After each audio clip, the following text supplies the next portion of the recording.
We just left. Okay, wait, hold on. It's only recording now, so you just wasted an entire sentence. If you want to start talking, now would be a good time as any. Yeah, I don't feel like talking over you. We just left, and I farted in the elevator. Oh, come on. We're not using names. Jesus, now we gotta scrap this entire thing. Whatever. We'll edit it out in production. Whatever. Right. His name isn't... It's Elf. You know, like the guy from Death Note? Oh, come on. You made it so gay. Well, at least I'm not W. Fuck you. Oh, don't you have two Muslim countries to invade and an American economy to destroy? No, we let the Muslim destroy the American economy. No, okay, whatever. Anyway, not according to Abomination. Alright. Alright, first topic of discussion. Does driving make you racist? Well, see, driving, you cover more area, right? Okay. And obviously, people of certain nationalities act a certain way. So when the more area you cover, the more often. So you have a larger sample size to justify your racism. This is what you're saying. Yes. Racism is correct, and the more people you see, the more racist you should technically get. The thing is that I think driving puts you on edge because every second you're making a decision that could potentially ruin your life. Even right now, if I were to, for example, grab that steering wheel and spin it in the wrong direction, you could probably get seriously hurt and your car would be damaged. So that may put you a little bit on edge, especially whenever I make sudden grabbing motions towards the steering wheel. No, that's just really expensive. I know you're trying to help out the U.S. economy by making me go to a mechanic and fixing shit. No, I'm trying to help out the Korean economy by making you buy an entirely new car. Alright? A plastic one. Dude, let me tell you about this. During the time this video is recorded, there's a plan to build this thing on Flushing. And you want to know what the Korean radio said about that? What? Like, oh, the Korean business here will not be able to survive. It's going to turn into Chinatown. That is exactly what they said on their radio. Oh, I think that the only thing funnier than black on black hate is squinty on squinty hate. That is freaking hilarious. Yeah, oh, we all look exactly the same, but we hate each other. It's like a lot of the business there are part Chinese, part Korean. It's like I don't have a problem with a particular one. I think it's just that radio station that happens to be that racist. What? Radio stations being racist? I'll give you the exact frequency. Alright, I don't buy it. Let's go listen to some Rush Limbaugh right there and find out if a radio station can be racist. Alright, 1660. That's the Korean. But you probably won't understand because they speak in Korean. How did you understand it? It was on a blog and it was on other Korean blogs. They know Korean, and then they said that word for word. That's what the radio station said. Oh yeah. Anyway. Driving doesn't make you racist. I think it does, but only as long as you're behind the wheel.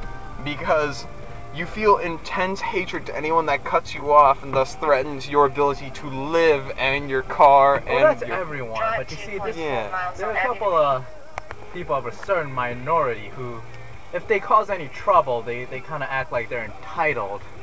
Yeah, but that's not... That doesn't have to be blacks. I've seen Israeli people that are just that obnoxious. It's just that the stereotype of the black asshole really fits their driving style really, really well. It's pretty much one-to-one. In fact, I think that's why it's so unpleasant to drive through a black neighborhood. Then again, driving through Brighton Beach isn't fun at all, and neither is Borough Park, Jewish and Russian neighborhoods. I blame the music videos. See, black people, they know how to drive. In their head, they know how to do it. They know the long pedal is the thing that the car moves, and then the...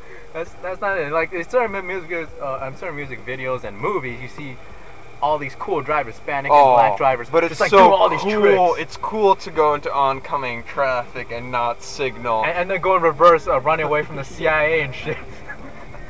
I remember specifically a music video where this car turned in reverse and like was running away from the CIA in reverse. Oh man, what music video was that? Sounds so familiar. I don't know, but it had a really fat dude in it. I think. Oh god.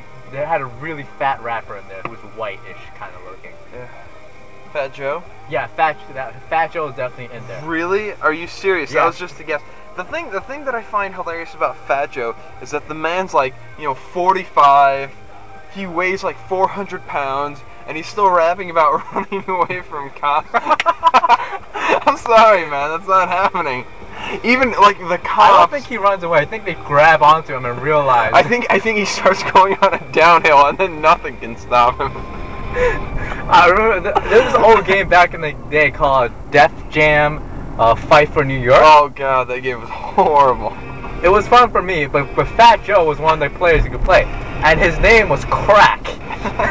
Crack, because that's what happens to the concrete when he's basically when you try to fight this guy, he has so much endurance, like he just blocks you, and then he retaliates by doing this extremely heavy grappling, throw you in the air and drop you down move. It's really boring to watch, and you wonder why he can't hurt this guy. He's like, that's how he blocks. He like struts his chest You can illustrate to me, but I'm not gonna turn this camera down. Just make sure my face is in the way. Your face is in the way of the camera? No, is no, that what you just like, say? Just get no, screw it. No, Fine. no, we're not doing it. But anyway, he pretty much just humps the air while you're attacking him, and he can't. Basically, a trick is to wait for him to start grabbing you, like he's grabbing a meal, and then punch him, and then when because that's when he opens his mouth. That's his only weak point. Pretty much, it's like Dude, do you remember the introduction sequence to that game? It was just, it made no sense. Like 3 angry black people are walking down the street and they see more black people and everyone instantly gets angry, and now there's a line of angry black people going down, and they go into like this abandoned warehouse and 2 of them start fighting in the middle while other people are cheering them on. Yeah, and I kind of love the background music. Yeah, let's do it. Yeah, let's do it. Yeah, let's do it. It was fun to play, but it's for me. But it made no sense. It was like it was an ode to racism. I think that the Klan made that video game. That was made by Def Jam Records. Oh God. Doing a service, setting back minorities 300 years. At the end of the game, you see like 50 Cent come out holding a fried chicken and a watermelon, dancing and jiving. I guess. So that people that call each other homies can be unemployed. Now all we have to do is get a job and immediately get fired from it, and then we get free money for like 2 years.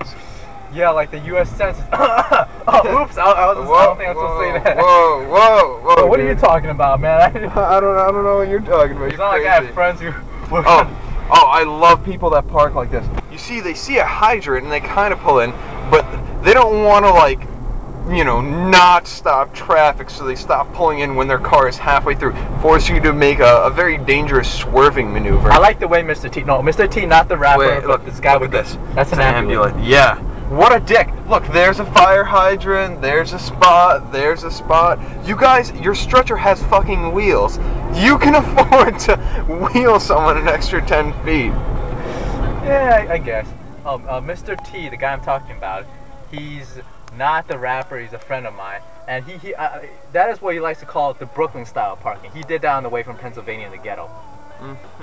So that type of parking is called Brooklyn style. According to Mr. T, yeah. And of course you see that guy with a brand new car that's already broken because he's out in the middle of the street with his freaking emergency lights on.